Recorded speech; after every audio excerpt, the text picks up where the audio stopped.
All right. Welcome back to episode 6 of Oh, it's 6 now. Fever Dream podcast. Wow. Moving up. Moving up. Keeping it consistent. Moving on up. Sing it for me. Moving on up. Moving on up. Well, Yeah. I guess we can start it off with some breaking news for today, which was the passing of the late, great Sam Neill. Iconic movies, iconic face, incredible character actor. Also, by every indication, a really nice and humble guy. A really nice and humble guy. So that was very sad to see, very surprising. I feel like, Yeah, that was sudden. I don't know, just like didn't see that coming, even though I haven't really seen anything that Sam Neill's been in recently. I think the last thing I saw him in was, it was like this Australian film. He was like out in the bush with this little kid. Man, I can't remember what it was called. It was really good though. Like this little chubby kid who kind of like runs away from home or something, and he's like helping him, or he's like looking after him. And Are you confusing that with Bad Santa? No, different movies, but both equally good.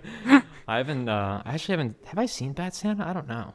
That's also with a chubby kid out in the desert where the guy comes and helps him, or basically adopts him. It's a remake, Maybe. but yeah, very sad. It's tough seeing like a big name like that kind of just. Yeah, someone who's just been very iconic with everything. I mean, I think everyone obviously knows his role in Jurassic Park. I mean, he sold that role. I mean, amazing. I mean, it was an amazing role that he did. Iconic. But, Yeah. And he really made everything else in that movie, I think, feel real. His reactions to the dinosaurs. Oh yeah. But Because like when you see it, I mean, when it first came out, I'm sure it was because that's the first time like real like modern CGI was ever used in a film by Spielberg. It's why he was he became another revolutionary with the mix-in of practical effects. But yeah, you needed this strong character to convince you that this place was real. And when you see it today, he's just such a good performance. Same with Laura Dern. I'm not a huge fan of hers, but excellent in that film, and just like the sincerity of it, and the seriousness, even though it's a dinosaur film, but it's also actually really scary in a lot of ways. So yeah, certainly an iconic role, once in a lifetime type of role, but I don't know. yeah, he's another role that I really liked that he was in, because I know we just saw Young Washington in theaters. Yep. He played the Marquis de Lafayette in a 2-part movie called La Révolution Française, which is the French Revolution. And it was made by France in 1989 to celebrate the 200 years of the storming of the Bastille on July 14th, 1789. And it's actually a really great 2-part movie where it really does cover everything from the French Revolution, from kind of a little bit of the beginning to the storming of the Bastille to the Robespierre and the conflict with Danton and Robespierre and the Terror, all the way to basically the end of the Reign of Terror with Robespierre's execution. And he did a phenomenal job. Was he the lead in that? role. Or was he I mean, for the first part, he was the lead because Okay. the Marquis de Lafayette was a major, had a major role in the French Revolution, especially in the early years Okay. of the Revolution. But yes, Sam McNeill did a fantastic job with the role like that, and Wow. it was really, really impressive to see him in that, especially with everyone else speaking French and Yeah. all of that. He did a really great Did he have like a job. French accent, or was he? I think he spoke French. Really? Yeah. Oh wow. I wonder if he. Because the whole movie's in French. Yeah, because I know he's Australian, but I don't Yeah. know if he can. With New Zealand. They get mad about that. I know they get do, mad but it about sounds the same. Your accents sound very similar. Sorry. that. We'll clip that. Sorry. Rage bait an entire continent. But what are you gonna do? no, but he did. He spoke French for that movie. That's really It was, cool. Did a really phenomenal job. Who else was in that? I don't think I've ever seen that movie. No, they're not. No really big American actors other than American actor Sam Neill, but Yeah. that an American audience would really know. Like Western actors. Yeah. Yeah. I mean, it's mostly like European Okay. movie actors, Yeah. but for the most part, Sam Neill is really the one that everyone would know in the Interesting. United States. Yeah, if No it's one all really- French, you're not going to get a huge American audience. Yeah, or and it even- was made for a specific purpose. It was to celebrate a specific holiday in Right. France that's not obviously celebrated here in the United States. Right. Or something that most Bastille Day. Americans don't really care about, or most of Exactly. them probably don't even know about. So, Yeah, true. Very true. but Which he was ki- did a great role in that one. Yeah, That was no. a great movie. That was a great movie. The historical accuracy of that was phenomenal. Really? The costuming, because it took also a neutral viewpoint. So it didn't really comment on who was really bad and who was really good. It did make Marie Antoinette and Louis XVI like sympathetic characters, but it also made Robespierre, I felt, not this very one-dimensional evil guy who's out for blood, but who was someone who really believed in his cause for what he wanted to do when he instituted what's now known as the Reign of Terror. Interesting. But it's really good. I mean, the historical accuracy, the costuming. I mean, they filmed things in the actual Palace of Versailles. Really? Yeah, they filmed things actually there. They filmed things in the presidential palace where the When was president this? of In France the lived. 80s, 90s? 89. 89. 89. Interesting. They filmed it in like where the president of France lives, because that used to be like a big. What's that called? Oh, I was there. Elise, I think. The palace that he's Yeah. in? Maybe.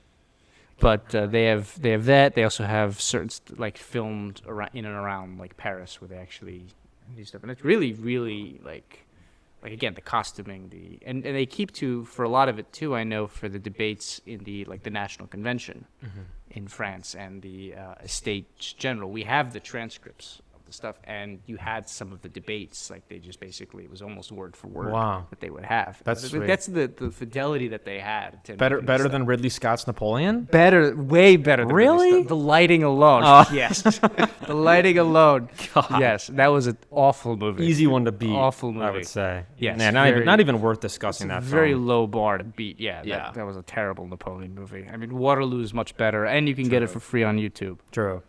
Yeah, but I guess speaking about commemorating a holiday, that's kind of Young Washington was Yeah. similar. 4th of July. Did it come out on the 4th of July? The third. The 3rd.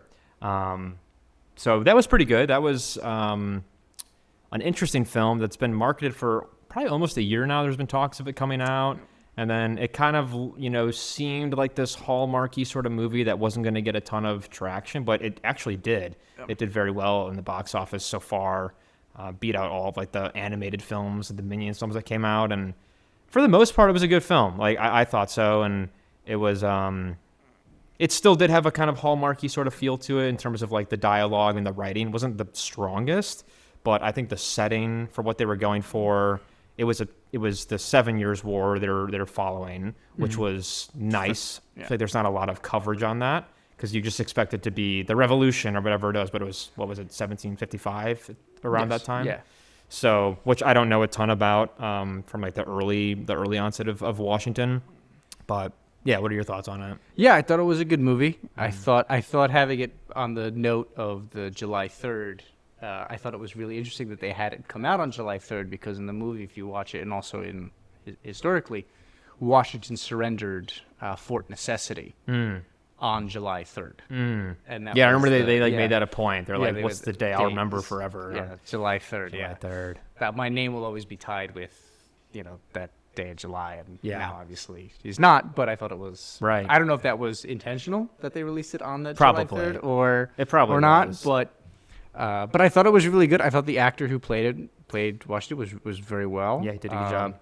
I agree with you. It was a little kind of hallmarky in the way that it looked, but I mean, other than that, I felt it was very good. I felt the vibe was there in terms Yeah. of what you were looking for in a movie about Washington. Yeah, the costuming was great. Yep. The action was really good. It wasn't bloody, which I was interested in, because there were some scenes of there's the scene where the Native American chief is hacking the French commander, but there's no blood, because I was waiting for that, but I guess I'm just desensitized from all Yeah. the crazy violent movies. So it's actually kind of nice not to see just this overly bloody, gory film, which they easily could have done. But I think a big intention of that was to get a big audience, and varied in demographics, wanting, because at the end they had this kind of plea to the viewers to come see it, and they were saying the kids should come watch it, all this stuff to get a good understanding of the history, which I appreciate it. Yeah, I thought it was really good. And I also think, too, I mean, that's an area of history that I think, and especially like more American history, that I think is kind of neglected in terms of cinema. Because we make a lot of movies about the Civil War. We make some movies about the Revolutionary War, though not really too much. Yeah. We've never made, to my knowledge, I don't think we've made any movies about the Mexican-American War, although there is a movie about the Alamo. Sure. I was going to say that. But I don't think We made many movies about Vietnam. For sure. So many movies about World War II. We're just starting to make movies about World War I. Right. More prominent, at least 1917 and All Quiet on the Western Front. Excellent. But the films. French and Indian War, the 7 Years' War, the only two that I can recollect in my head is Last of the Mohicans and Young Washington. True. That's really it. That's set in that time. And I feel like it's a very interesting and weird time period. You have, yes, European colonial powers there, but you also have this weird, like, the native tribes that are kind of caught halfway, like in between the growing British and French colonial powers. And they're making deals with one another, and it's just this class of civilizations that exists. Yeah. Where both of them kind of need each other and want each other to help further their own aims and goals. Yeah. The Iroquois plays off the British and the French to try to get more goods. The French try to play off the Iroquois to hit at the British play at the Iroquois to get at the French, and so on and so forth. But I think is a very interesting kind of clash of civilizations to deal with and really kind of explore that. Yeah. But yeah, we don't really have a lot of movies with that. Not at all. Stuff. Now with the Mexican-American War, which I think is another really Big moment. Yeah, you could really kind of tap into that. Yeah, because like you have the Patriot, which is the quintessential fictionalized sort of encounter. I don't know if who did he play? Mel Gibson, was he a real person based on a real person? I don't think so. Yeah, so you kind of had that element, but it was like a fun film. But yeah, very historically inaccurate, but it is a very vibe-based film in terms of what it is. Yeah. But I also feel like there's not really a lot of American Revolutionary War movies anyway. There's a lot of TV shows. I mean, you have John Adams. You have, I know there was that musical 1776 that came out in this, I think 72 or something like that. I mean, I guess you have the Hamilton Broadway. Which is like, but that's that's a lip slop. That's Lip slop. It is. I mean, it's what it is. It's true. No, but it was good, and there was a couple big actors that popped up that I didn't expect. Like Ben Kingsley randomly appears. I'm like, wait, what? And he was really good.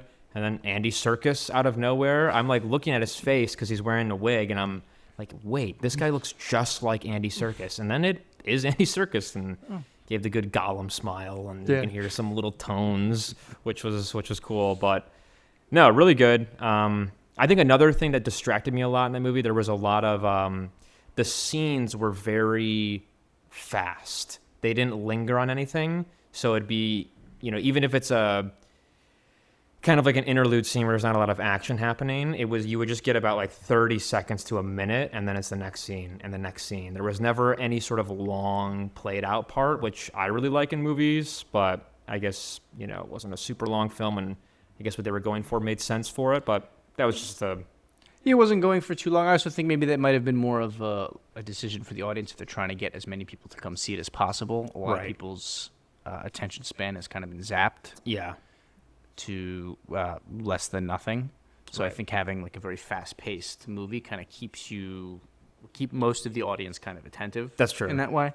That's true. That's at least the way that I would think why they chose that way. Yeah, that's a good point. Than the other way. But, either way, I thought it was a really good movie. No, it's pretty solid. And I guess this kind of leads into another movie we just saw, which was The Nice Guys with Ryan Gosling and Russell Crowe, which is not older, but what was that, like 2018, 2019? I think so, yeah, 2019. But that kind of reminds me, too, of the cutting of scenes.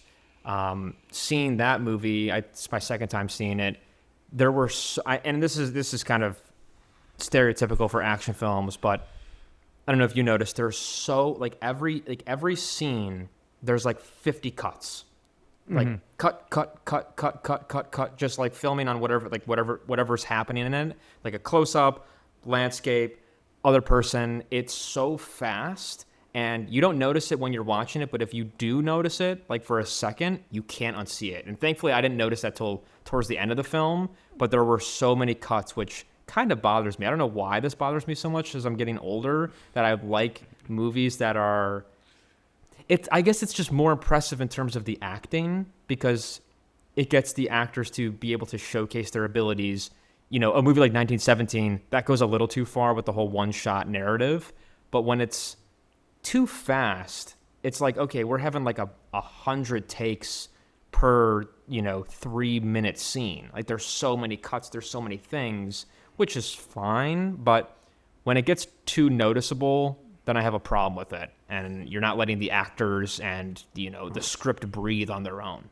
Well, I think there may be a difference in terms of genre generally. Like, drama, I know, will have much more longer scenes because they're trying to impress upon a certain, That's a good point. certain part. Whereas a more action film, right, it's the action, it's movement, it's quick, it's speed, it's, Yeah. that I think is the difference between the two. Whereas, look at, you want a scene where very long, not to the extent of 1917, Right. but, Barry Lyndon, right, had very long scenes that had those shots that started up close and slowly went out, but it was one long Right. scene that was there. Right, that's a drama. There wasn't really that much action, despite the duels and some other stuff. There was really just a drama. That's fair.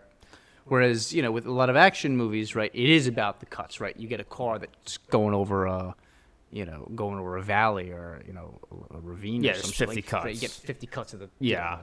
the car moving.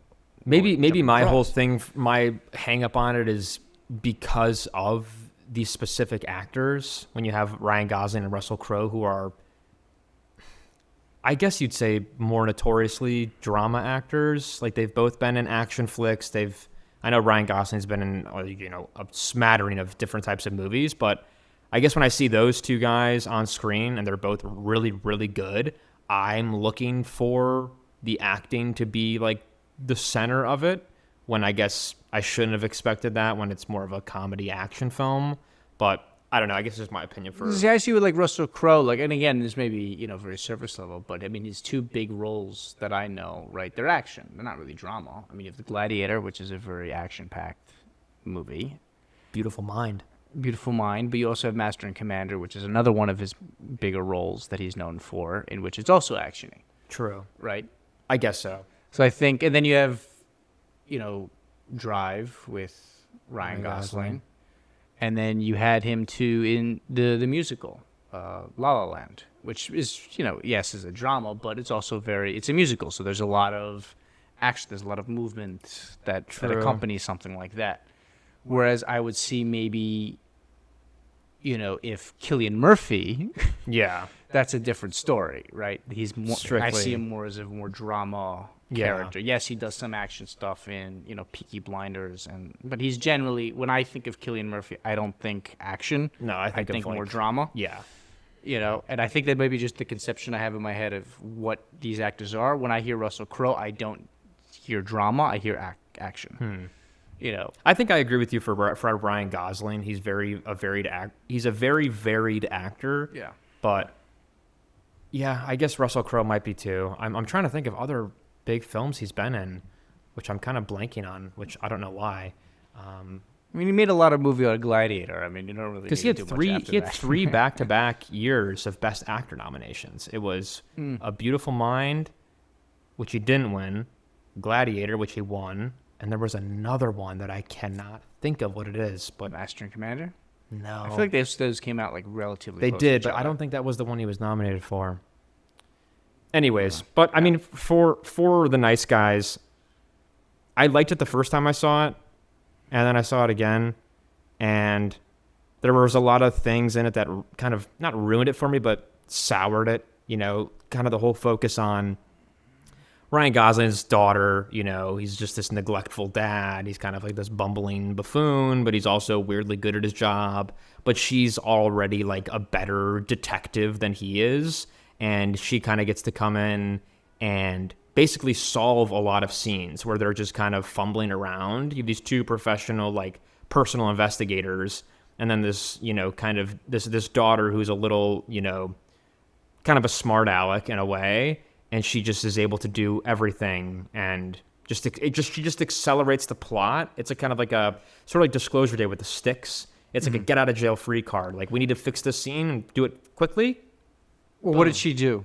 Huh? Anything specific that she did? where she solved something that they did not solve. Because I understand your point, but a lot of stuff that at least I'm remembering scenes from, right, it was that, while she did talk and while she gave indications of, participating in the conversation, right, it was really Ryan Gosling that was solving things. It was really, they were the ones really solving it. She was participating them and maybe helping them while in the conversation of what's going on, helping them come to realizations about certain stuff. But which is also kind of weird because she's 13 and she's able to help these two full-grown. Yeah, but most of them, but some of the big scenes of the movie are happening in the house in which Ryan Gosling lives. The one scene though, which I have to think of more, but this is fresh because it's towards the end of the film, is when the reel is playing that they don't want to play, and she's in the room with that woman who's trying to get it. She's like the hitman, and she's able to basically defeat that woman. Remember? Like I forget how she does it, but like she like trips, like almost goes unconscious, and then like she throws the reel down the stairs and the woman like dives after it and also goes unconscious again. So she was able to, which was a huge pivotal moment, was like getting that film into the right hands. And it did, she was able to then get it to, I mean, she didn't hand it to him, but like the series of events led to Ryan Gosling being able to get it. So in a moment like that, it's just kind of tropey. But they had originally, when they left, right, when she had, at the beginning scene, right, where she does trip, where the attorney's, the district attorney's assistant trips when Ryan Gosling's in the room and Russell Crowe's in the room, right? She trips, she falls. They believe she's dead. They don't believe she's alive. But they put a pillow under her head. Yeah, but I don't think they thought she was alive. She just fell. Like a gun. I remember like the gun went off, or for some reason she shot it, and then they shot she was dead. You said it ricocheted, but I don't know what happened. It was like it was like because she had them dead to rights. She's pointing the gun at both of them. It was an ex machina. Yeah, I'm not disputing that. And then she just like trips and falls, and then they're able to just like get away. But for some reason, why was the girl still in the room? Like, because then they're gone. They're all fighting crime, and then the daughter's still in the room. Why was that? I don't know. I was 10 beers in for that. Don't drink and watch. I forget a lot of things. But no.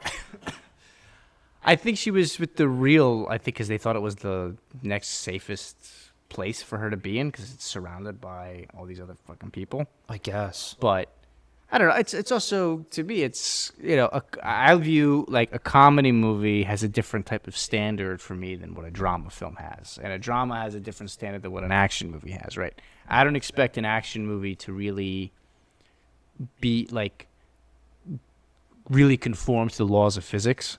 Even though I know that's like, okay, that shouldn't really happen in the real world. The whole point of movies is immersion, right? Sure. It's just you kind of forget about the real world for 2 hours. Yeah. So, but an action movie, right, is a different standard than, right? A Michael Bay movie is different than a Christopher Nolan movie. Right. A Christopher Nolan movie is different than a Judd Apatow movie, right? There's different standards for different ways in which you view things. So I look at a comedy movie not with like this really strict lens in terms of plausibility per se, because the whole point of comedy is it's not plausible. True. Or you're being put in positions that are not really that plausible or are very funny as a consequence of that, right? Situational for that sort of stuff. Yeah. Now, if this was a drama, right, if they were trying to like do like a 1970s, buddy cop, drama, and that was the result, I would 100% agree with you with the implausibility of certain stuff. But that kind of feeds into the comedy of what they're trying to convey here. Yeah, there's just like, I totally agree with you on that, but for some reason this movie really,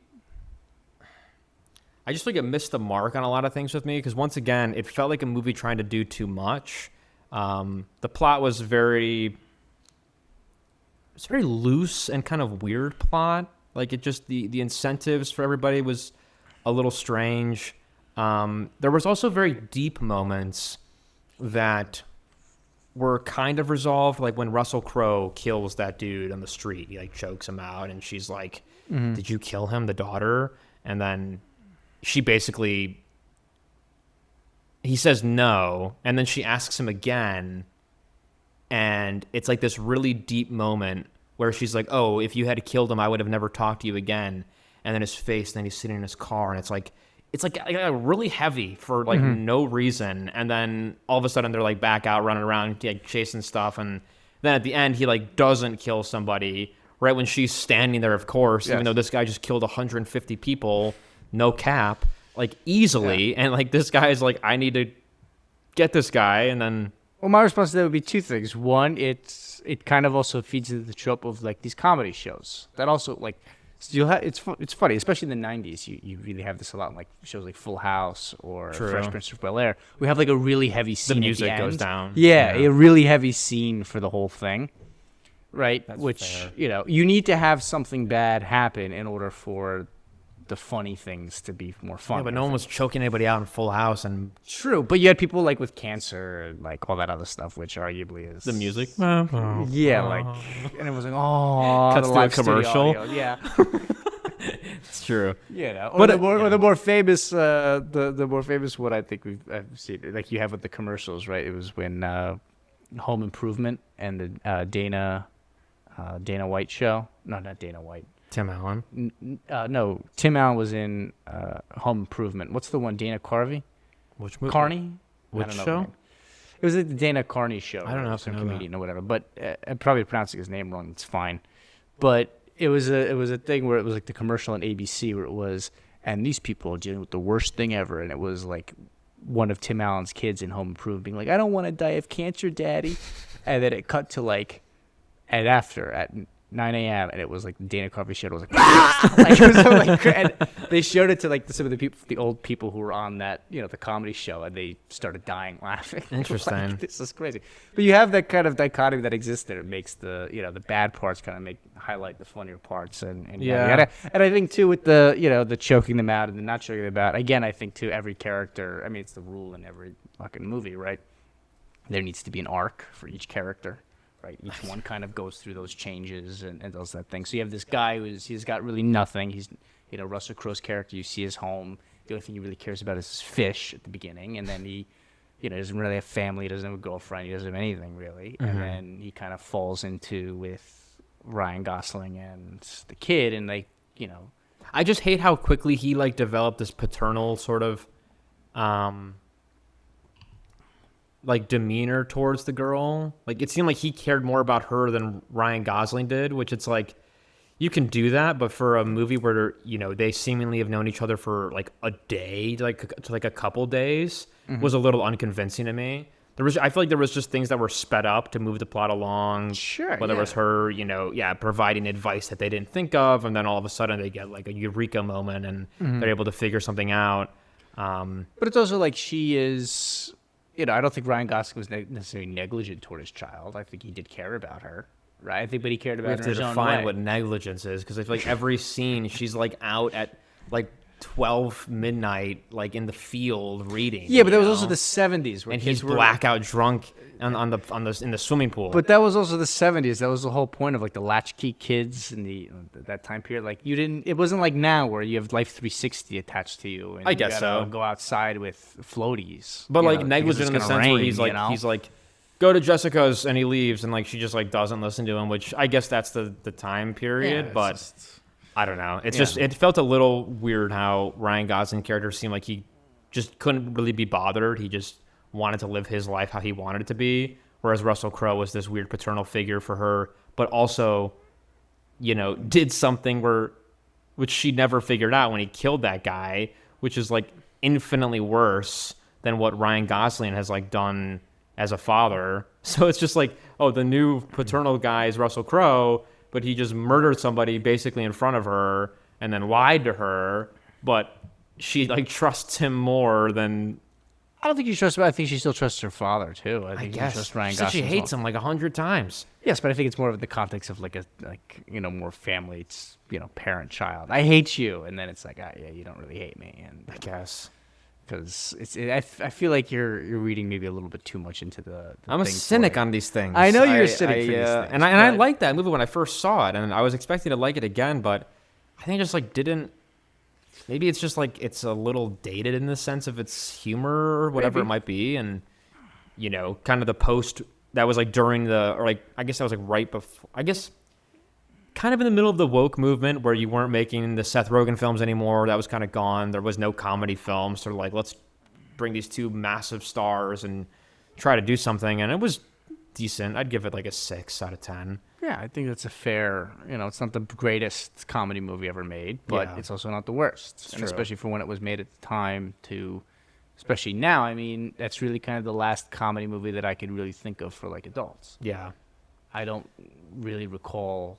Just a lot of forced humor though. I mean, I noticed that. It was just, there were so many one-liners that didn't hit. I think the funniest stuff was the, like the body language, like when they weren't talking, it was whether he's like in the toilet when Russell Crowe comes in and he has the cigarette and he drops it. Yeah. Like the movement was funny, but their actual lines were like very hit or miss. I'd say like 25% of the time they're funny. Well, I find that with me, with a lot of comedy movies that I rewatch, because I've already seen it, I kind of know what to expect.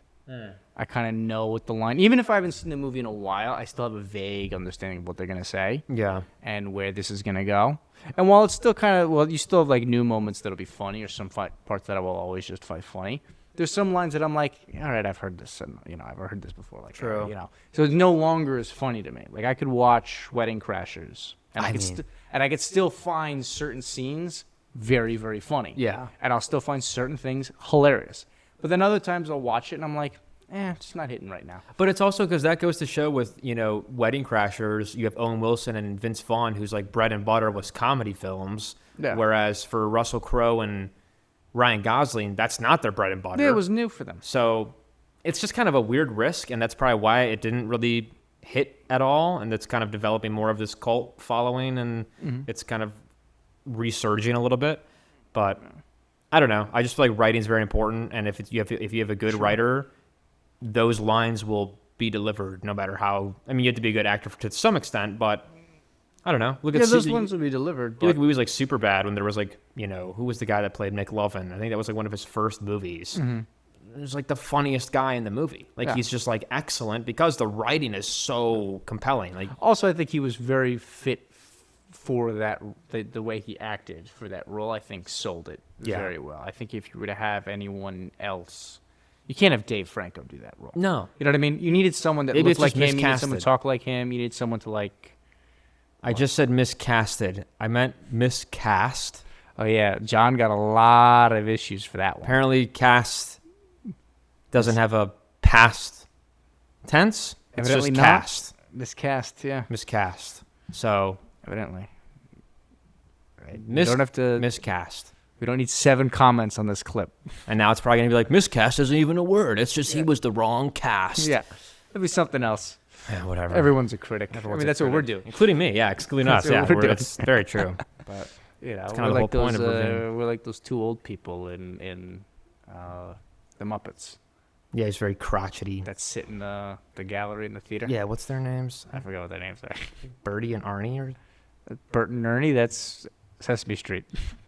Same thing. That's two completely different things. Still the Muppets. It's the same, like... Yeah, but it's not. I'm talking about the grouchy old people. I get it. Yeah, that's fair. Theater, Wrong people. But anyways, just not the...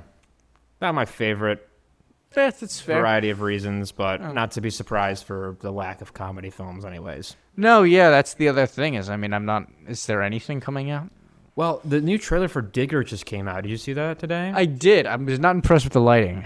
No, not at all. Not impressed with the lighting. Really not impressed with the makeup either for Tom Cruise. And it's clearly supposed to be a comedy film. From what I got from that, wasn't a single aspect of that trailer where I was like, "This looks funny, man." Yeah. I just didn't. I was like, "Come on!" But to me, I saw the trailer for Diggers, which I can't believe you saw the trailer for the Diggers and you haven't seen the trailer for Dune yet. Which is really annoying. I have a huge... I mean, okay. That's annoying. You need to watch the My Dune reasoning trailer. for not seeing... I saw the first Dune 3 trailer, but like the Odyssey, I don't want to see a movie that has 9 trailers. And I don't think Dune's going to do that. Hopefully not, because they don't have to damage control as much as the Odyssey does right now. But... I kind of like, I saw the first trailer. It was sick. It's epic. The chanting, like the scenes. You saw all the major players, kind of got the whole world of what it's going to look like. That's awesome. I got the vibe. I don't want to see more. Okay. That's the whole thing. Whereas this trailer for Digger was just kind of, it's Alejandro Iñárritu. He's a really good director. It's Tom Cruise. I thought it was going to be more of like, I guess it was supposed to be a comedy film, but he's like dressed up again, sort of like Tropic Thunder. He's just this different kind of character. Bodysuit, essentially. Yeah, but it's just, it's not going to hit. I know it. You can't have boomers acting as comedians. Like you can't put Tom Cruise. He was great in Tropic Thunder. Mm-hmm. You can't put Tom Cruise at the age of, what is he, 63? You cannot put him in a strictly comedy film. They got John Goodman because he's a comedy actor, but like Tom Cruise is not funny. He's not a funny actor, especially as the lead, because he wasn't the lead in Tropic Thunder. No. His scenes were very limited. They were great, but already I have very limited faith in that film. I thought, to me, it cemented the idea that, because I know that with that film, Diggers, they did it in film. They shot it in film. Mm. And it goes to show you that even if you shoot it in film, that doesn't necessarily mean it will look good. 100%. And because there's been a thing now, and I've been kind of guilty of it, I'm willing to admit it, right? This more infatuation with film as opposed to digital. Shame. And I but I prefer film over digital because fair. It has that more authentic, but there are good films that when they shoot in digital, it looks really good. Definitely. Right? There was that one Tom Cruise movie that was really good. I forgot the name of that one. Oh, yeah, that one. The one where him and Jamie Foxx, they're driving around L.A. Might have just been The Drive. Him and Jamie Foxx? Yeah, Jamie Foxx. It's an older film? It was like 2005, 2006, something like that, 2007. But anyway, that was digital, and they shot it in L.A. at night, and it looked really good. It looked really nice. I liked it. Interesting. But so you have some films where the digital looks good compared to the film. So they shot it in film, it wouldn't have looked as nice. But yeah, just because you shoot something in film, you shoot something digital doesn't automatically mean it's going to look good. Yeah. Right? Because you can even do, but this one I was like, the color grade. Again, we're getting back to the thing of the color, though. We're getting back to the color. It's gray. It's whitewashed. It's why? I don't know. Why is that the standard? And especially for a comedy film, it's just like this weird grayscale. And also, didn't Alejandro Iñárritu do? Didn't he do that Roma movie in like 2016 that was huge at the Oscars? Yes. It's like that black and white film. He's a drama director. Like he's a very serious director. I know he's done other things that just slipping my mind, but what is that? Like you can't. I don't know. People just need to understand that. Like, I'm not saying stay in your lane and don't try different things, but jumping genres like that, Tom Cruise included, it's just like a big risk. It's a huge gamble on. I'm sure the budget for that's very large. So, as we've been seeing for all these movies coming out this year, nothing's really sticking. Like, it's nothing sticking at all, except for the very independent films. That's pretty much it. Everything else is all the box office, blockbuster summer hits. They're all failing right now. They're not doing great. We'll see for the Odyssey this week. That's the biggest test for the year, how that's going to be. And I'm sure it'll make $1 billion. Of course. Everyone's going to go see it. Yeah. But some of the critics' reviews already are coming out for the Odyssey, saying it's a subversive take, it's a modern and subversive take on an ancient classic, which is nothing you ever want to hear when you're talking about making a movie that's based off the ancient world. Correct. At least for me, I don't, because subversive is already done. It's so blasé. Most people won't even understand what subversive means. No, but they don't. So, but to me, it's like they were already doing these things of race swapping and making movies, trying to make older things feel more modern. They've been doing that for 20 years. It's not revolutionary anymore. It's not interesting. It's not subversive. You expect that now from a movie. For sure. They're going to take an old. That's what I think was revolutionary about Young Washington. They didn't race swap anyone. They kept everybody kind of, they had white people play white people, they had black people play black people, they had, men play men and women play women. I sound like a very old person right now. But there was no subversiveness. It was no undercurrent of Washington's this actual evil guy or he's this bad guy. There wasn't a subversiveness about it. It was just, here's Washington, here's what it is. And it was revolutionary in that way because you don't have movies that are based on that anymore. Right. You expect it now. So if you want to make a revolutionary movie that's actually subversive, Yeah. just do it the way it should be done. Right. Not in any modern retelling of an ancient classic or subversive take on a heteronormative whatever. Yeah, and showing the guilt of whatever you're trying to convey. No, whereas just- something like Young Washington, you get that from his experience, where he's at the Battle of, what's it called? That he loses July 3rd. What did you just say? Battle of... Fort Independence. Yeah. Fort Necessity. Necessity. When he loses that, he's just like, that like crushes him. Like he realizes like the gravity of what just happened, how many people died, all this stuff. His like best friend died. It's very heavy and like pretty much his fault. Like he was the reason for that because he didn't listen to him.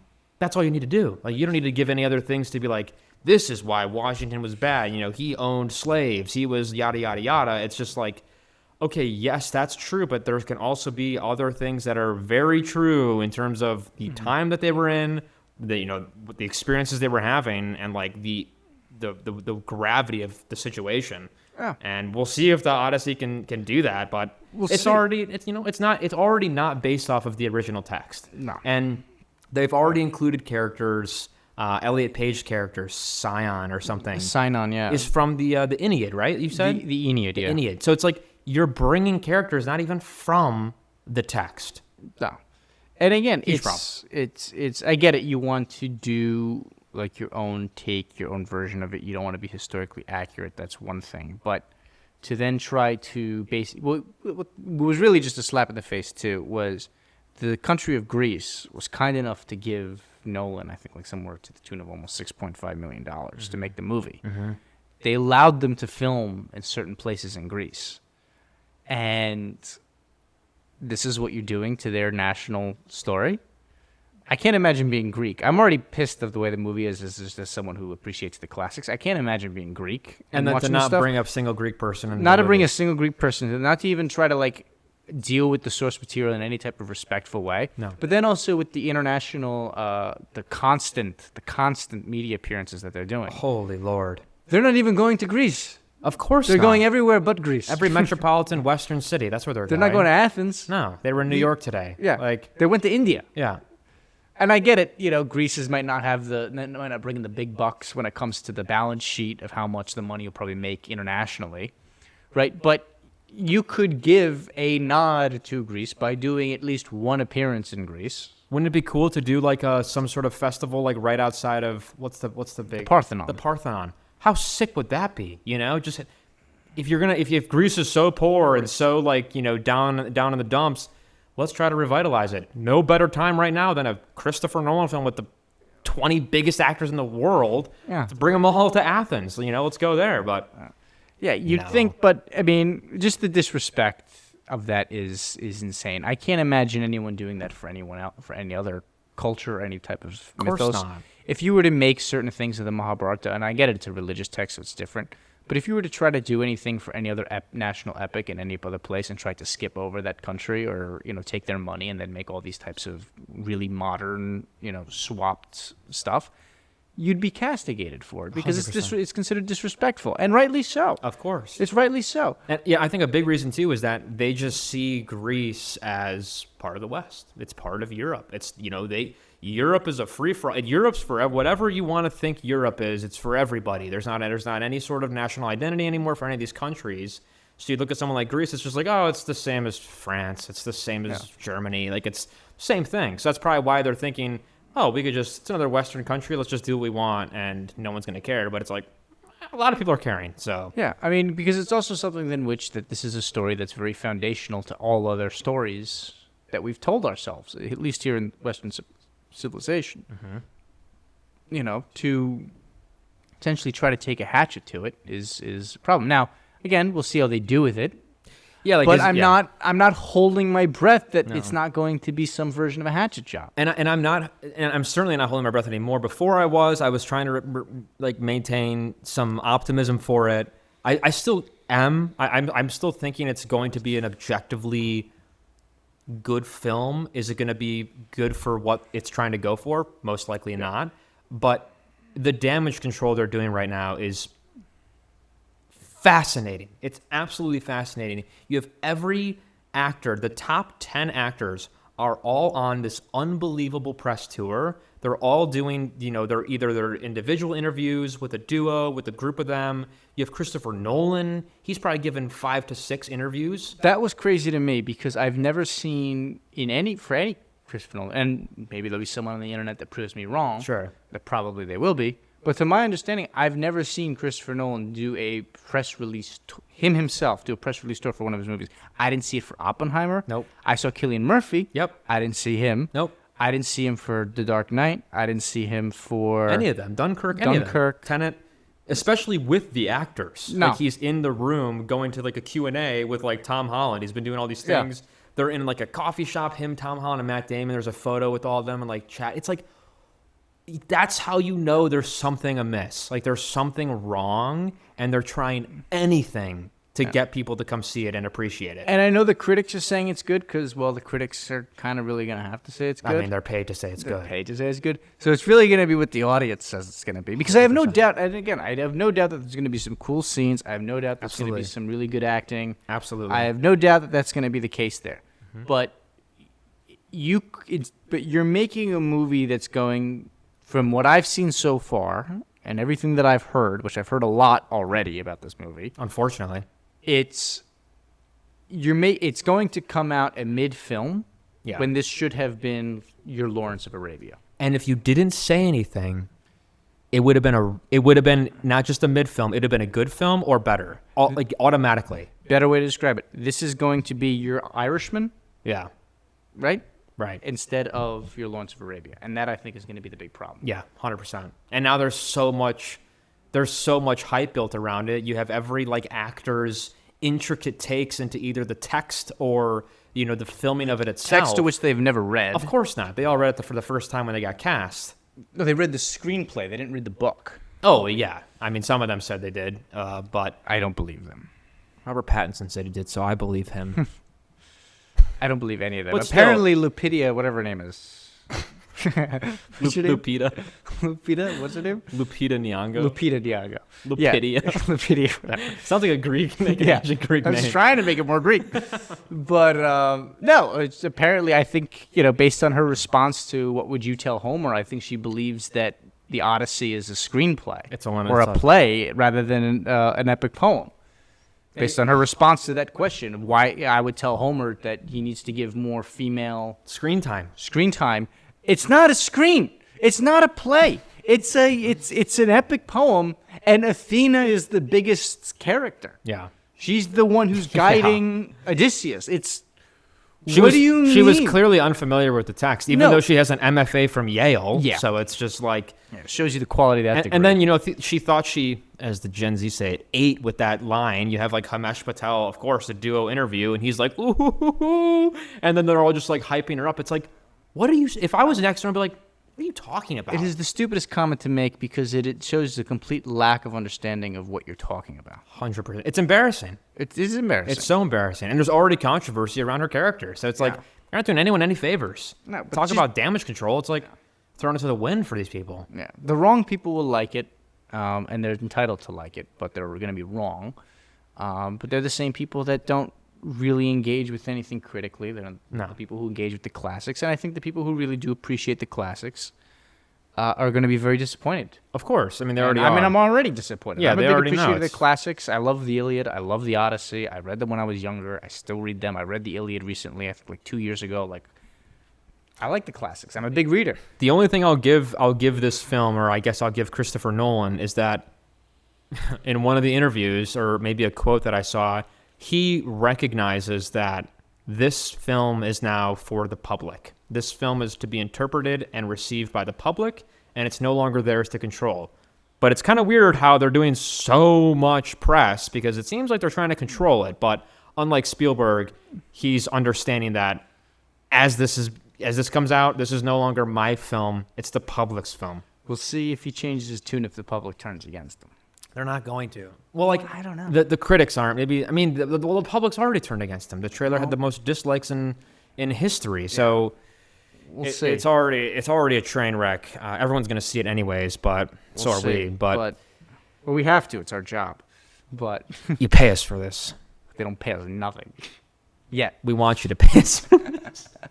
But it's true. It's, that's the unfortunate reality. It's going to make $1 billion. It's going to get a few Oscar nominations. They're going to win something. They're going to win a few things, which is tragic. But Unless it deserves it. I do have hope. Like if the cinematography is really good, sure. If the script and the writing itself, The is writing good, I've seen so far is not dad. You miss your daddy. Like, come Well, Tom Holland's explanation of that is, well, I wouldn't have said father in ancient Greek either. this you would have. Well, yeah, you wouldn't have said father. You would have said you would have spoken a different language. Yeah. And in that case, that's who should have made the Odyssey, was Mel Gibson. He would have, no, because he did, again, you look at a movie like Apocalypto, right? Which I don't know if I've seen it, yeah. Or Passion of the Christ, where they use the language of, like, those people, Yes. right? They use the ancient languages that they use. And it works fantastically. So true. So, yeah, you want to do that. You could. You could.